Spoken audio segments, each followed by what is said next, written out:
Muito bem, você pode abrir a sua Bíblia lá no Salmo 1. O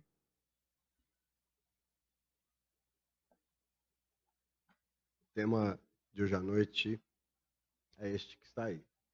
Eu quero ser feliz.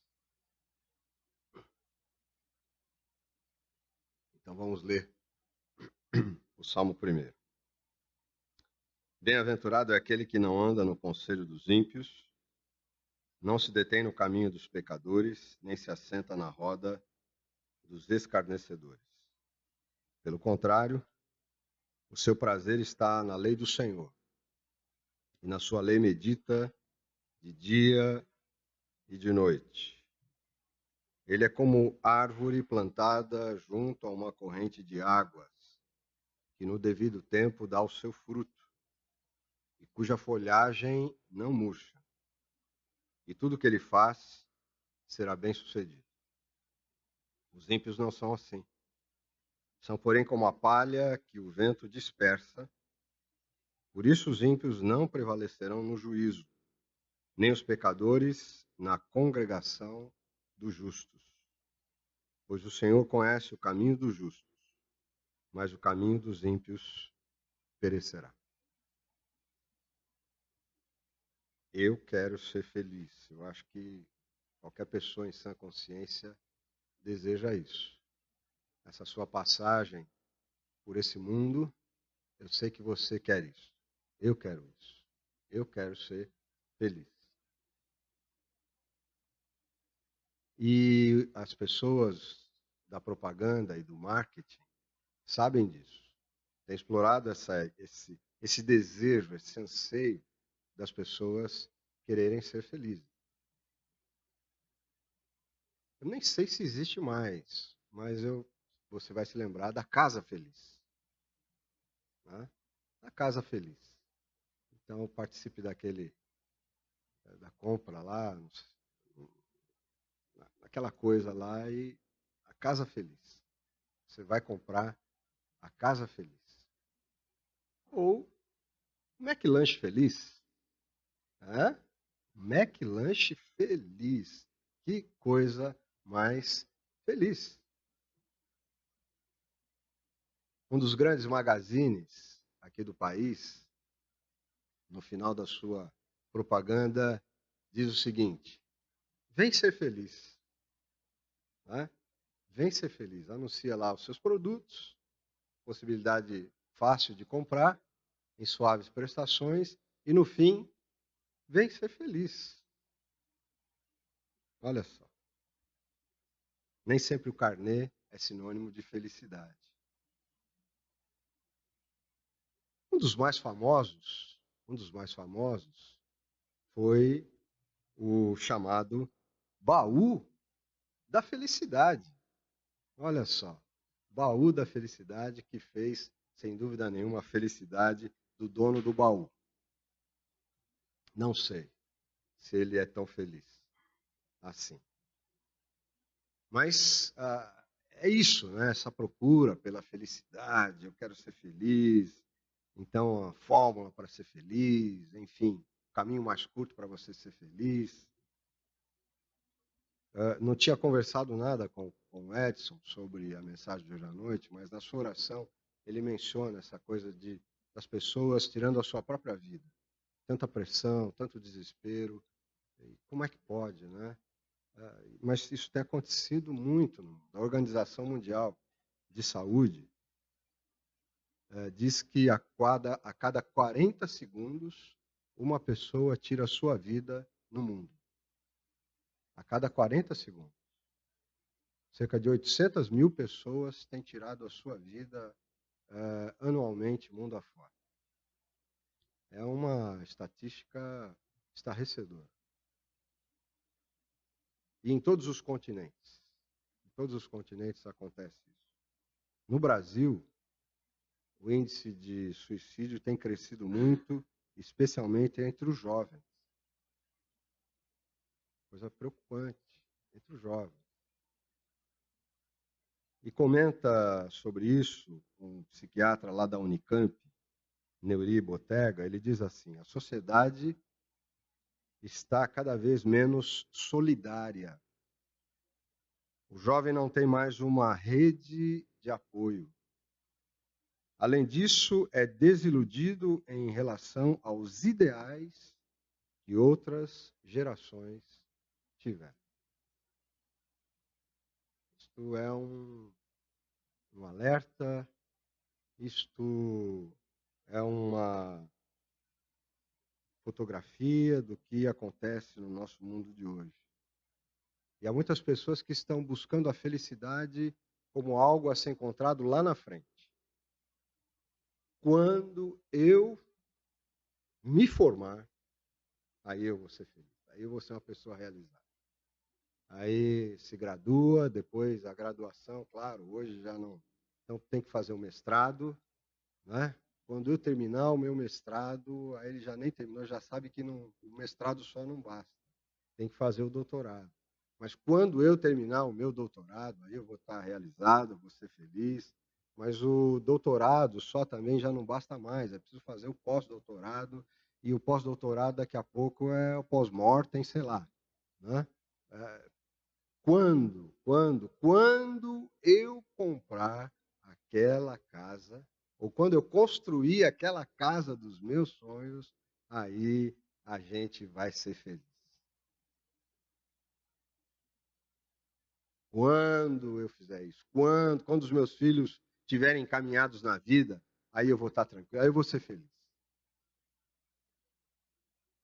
Nunca vai chegar a isso. Viver no mundo do quando é uma inutilidade. A felicidade não é algo que se alcança lá na frente, mas a felicidade, na verdade, é um jeito de se viver. É um jeito de se viver aqui e agora. Felicidade também não é alguma coisa que a gente vai alcançar um dia lá no céu, depois da morte. Tudo bem, a gente crê nisso, maravilha. Mas interessa para nós também pensarmos que há uma vida antes da morte. E como é que a gente está vivendo antes da morte? A gente não sabe quando vai chegar. E a gente tem que procurar viver da melhor forma possível. E há uma felicidade que é possível, sim, a gente viver aqui e agora. E o Salmo 1 nos dá essa diretriz. O Salmo 1, então, começa com a expressão bem-aventurado. Bem-aventurado. Lá no hebraico é asheré, ou seja, como é feliz. É o que significa essa palavra lá no hebraico. E no grego também, no grego a palavra makarios, também é traduzida dessa forma. Não é? Tem esse significado. Como é feliz. Então, bem-aventurado poderia ser traduzido assim: como é feliz. Como é feliz. A ilha de Chipre era chamada de a Ilha Feliz. Assim como Florianópolis é chamada de a Ilha da Magia, tem muita gente que não gosta. Não, Ilha da Magia. Eu não tenho problema nenhum com esse nome. Né? Com esse título dado a Florianópolis, porque para mim a magia está na natureza. Nós somos cercados por uma natureza mágica, extraordinária, fantástica. Então eu não tenho nenhum problema com isso. E Chipre era chamada, né, por causa das suas belezas, da sua condição, tá? Ela é chamada de a Ilha Feliz. Ie Macária, a Ilha Feliz. Na verdade, então, nós estamos falando aqui de uma felicidade, esse bem-aventurado, tanto lá do Velho Testamento, do hebraico, quanto do grego, do Novo Testamento, Macários, como é feliz. Nós estamos falando, então, de uma felicidade autossuficiente. De uma felicidade autossuficiente, que não depende das circunstâncias. Não depende de você ter um aumento de salário. Não depende de você adquirir um carro novo. Não depende do seu time ganhar aquele jogo decisivo. Graças a Deus. Né? Para os havaianos e para os corintianos também. Não depende de circunstância. Essa felicidade depende de um relacionamento. Ela está apoiada em Deus. Você já sabia disso. Nós sabemos disso.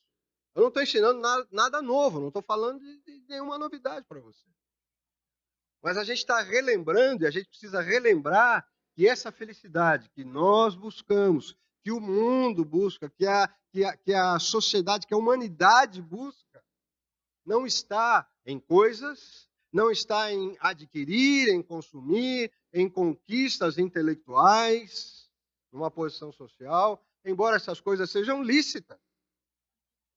Mas a felicidade, que não depende de circunstâncias, de coisas, de posses, ela depende e está apoiada em Deus. É isso que esse púlpito tem dito anos e anos a fio.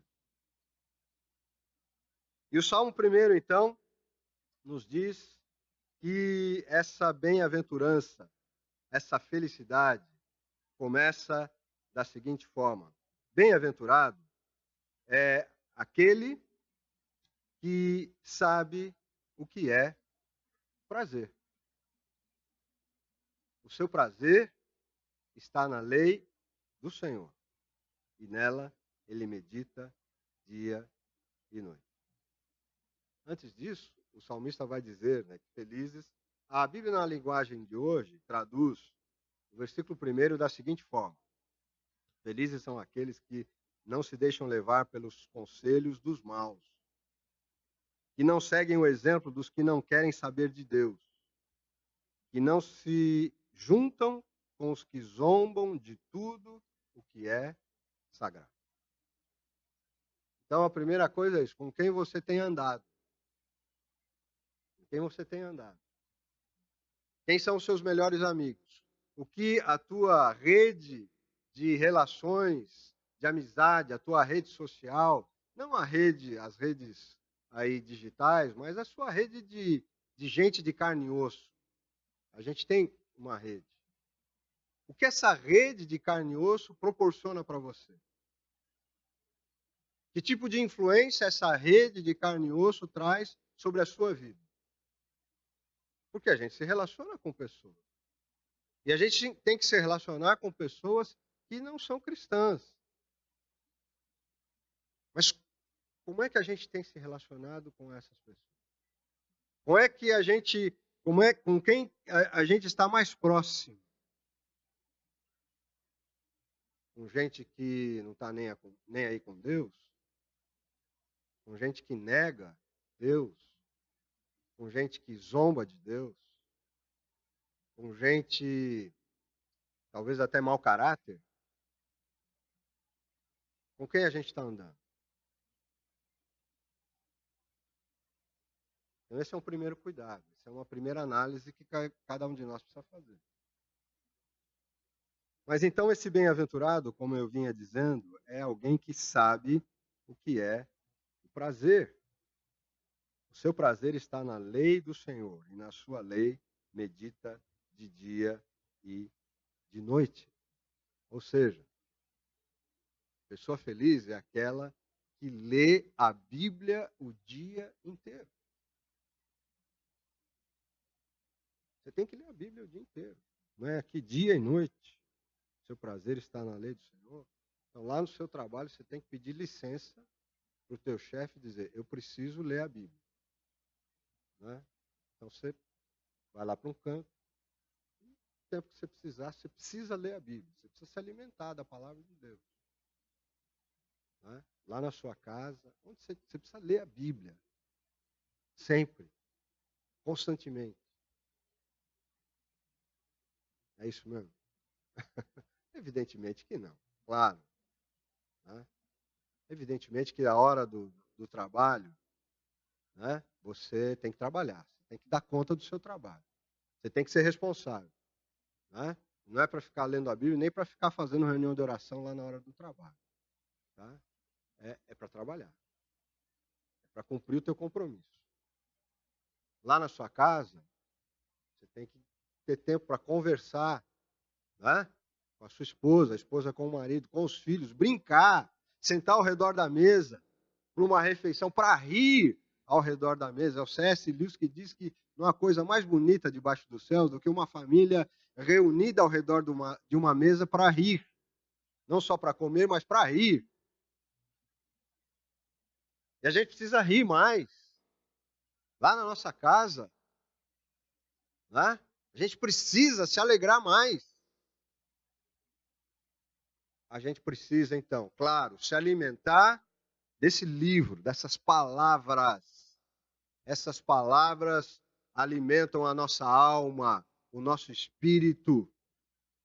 Então a gente precisa ter momentos, sim, para ler, para meditar, para nos apropriar dessas palavras.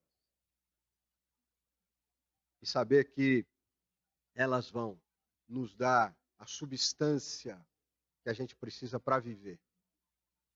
Nos vão trazer uma alegria que a gente não encontra em lugar nenhum, a não ser com essas palavras divinas. E calam profundamente na nossa alma. O seu prazer está na lei do Senhor, e nela medita dia e noite. O prazer também é uma busca incessante da sociedade. A gente sabe disso. As pessoas querem buscar o prazer, custe o que custar. Mesmo que o prazer mate, vamos buscar o prazer, vamos correr atrás do prazer. Mas aqui, a pessoa feliz é aquela que busca o seu prazer, primeiramente na palavra de Deus, no conhecimento da palavra de Deus, na assimilação da palavra de Deus. Tá? Então você precisa ler, sim, a sua Bíblia. Leia na Nova Almeida Atualizada. Você vai ser bem alimentado. Mas o bem-aventurado é aquele que é como uma árvore. Ele é como uma árvore. Versículo 3. Ele é como árvore plantada junto a uma corrente de águas, que no devido tempo dá o seu fruto, e cuja folhagem não murcha. E tudo que ele faz será bem sucedido. E aqui está o grande segredo para a gente ser feliz. O grande segredo para a gente ser feliz está aqui no versículo 3. Ele é como árvore, ele, ela, plantada junto a uma corrente de águas, que dá o seu fruto, que tem folhas que não murcham, que proporciona sombra. O que é isso, gente? Isso significa o quê? Significa que para ser feliz, a gente não pode viver em função de nós mesmos.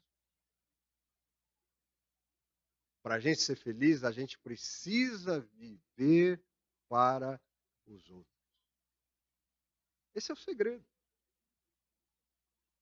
Viver egoisticamente, viver individualmente, que é a corrente que domina o mundo de hoje, essa coisa do individualismo. Se existe uma ideia que vai na contramão da visão cristã do que é viver, é esse espírito do individualismo, cada vez mais acentuado. E ninguém vai encontrar a felicidade e a realização. Talvez essa seja uma das razões de tanta infelicidade no mundo e de tantas mortes. É aquilo que diz, não é o comentário lá do psiquiatra da Unicamp, que falta uma rede de apoio, que falta solidariedade para a juventude que aí está. Então, se a gente quer ser feliz, a gente tem que ter consciência que a gente é uma árvore. E que nós somos plantados por Deus numa terra que tem água, que não falta água. E por isso é uma árvore que vai produzir frutos constantemente, frutos que abençoam as outras pessoas. Fruto que abençoa a família, fruto que abençoa a sociedade, fruto que abençoa onde essa árvore está plantada. É uma árvore que produz sombra. Aquela sombra gostosa num dia quente, de sol, escaldante, e você se coloca debaixo daquela árvore frondosa, cheia de folhas verdes, e pode descansar ali, pode se refrescar ali. E tudo que ele faz é bem sucedido, esse sucesso não está em ter coisas, em ganhar dinheiro, em ter uma condição social muito boa. Esse sucesso está em relação, ele é posto em relação aos outros, é um sucesso para os outros. E é isso, gente, é isso que pode mudar esse mundo.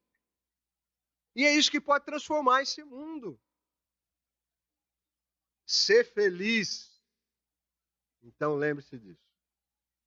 É ser essa árvore plantada junto a correntes de águas boas, águas saudáveis, que vão fazer de você uma árvore que dá frutos o tempo todo. Uma árvore que produz sombra o tempo todo. Uma árvore amiga que abençoa onde ela está. Em meio ao deserto da existência de muita gente,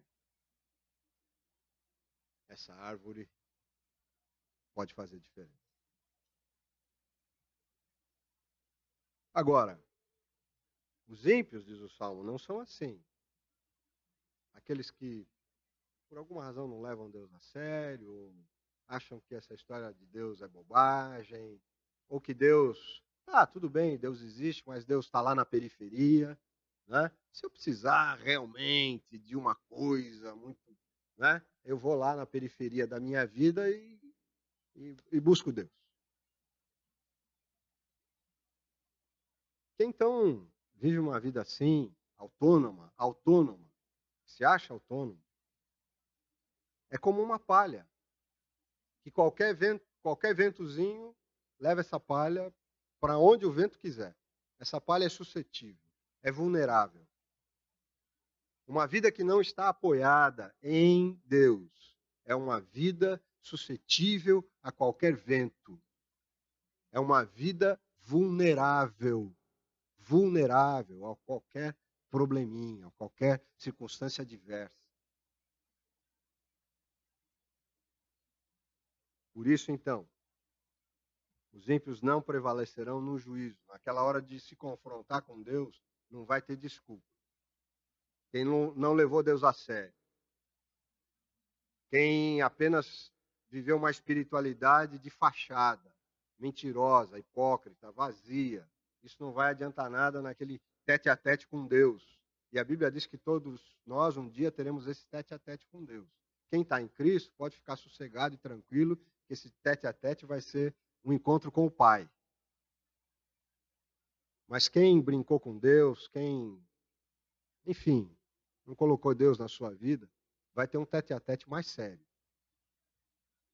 E diz então o texto que ele não vai resistir no dia do juízo, nem os pecadores na congregação dos justos.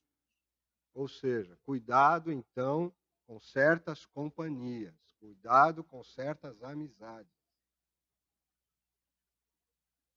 Porque no final das contas, versículo 6, o Senhor conhece o caminho dos justos, mas o caminho dos ímpios perecerá. O caminho daqueles que desprezam Deus, ou brincam com Deus, ou zombam de Deus, não consideram Deus nas suas vidas, será um caminho de morte.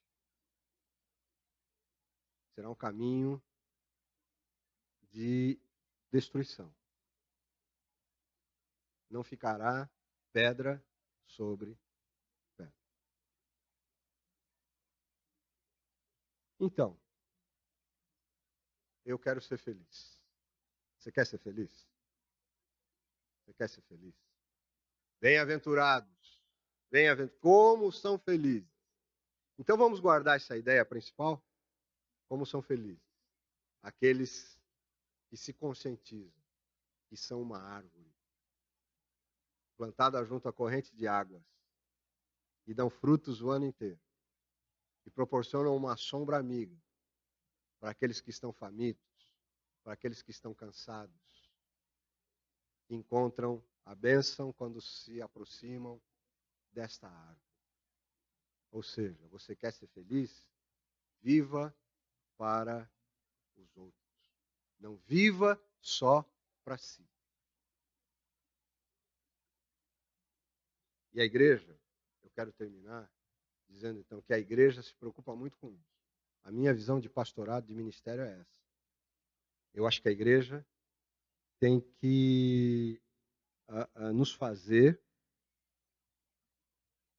essas pessoas amigas que se aproximam, que se conhecem, que se sabem árvores que são plantadas na sociedade para abençoarem a sociedade. Mas a coisa começa aqui entre nós. Aqui entre nós. Nos bons conselhos. No conhecer a palavra de Deus. O caminho de Deus. E a igreja, então, é muito importante nesse sentido. Eu louvo a Deus pela vida da Rosângela, por essa iniciativa que ela teve, por isso que brotou no coração dela. E ontem aconteceu, como a gente viu aqui, esse grupo de meninas. Que coisa linda. Que vai se desdobrar em outras coisas. Que dizem respeito à amizade, à comunhão, na igreja.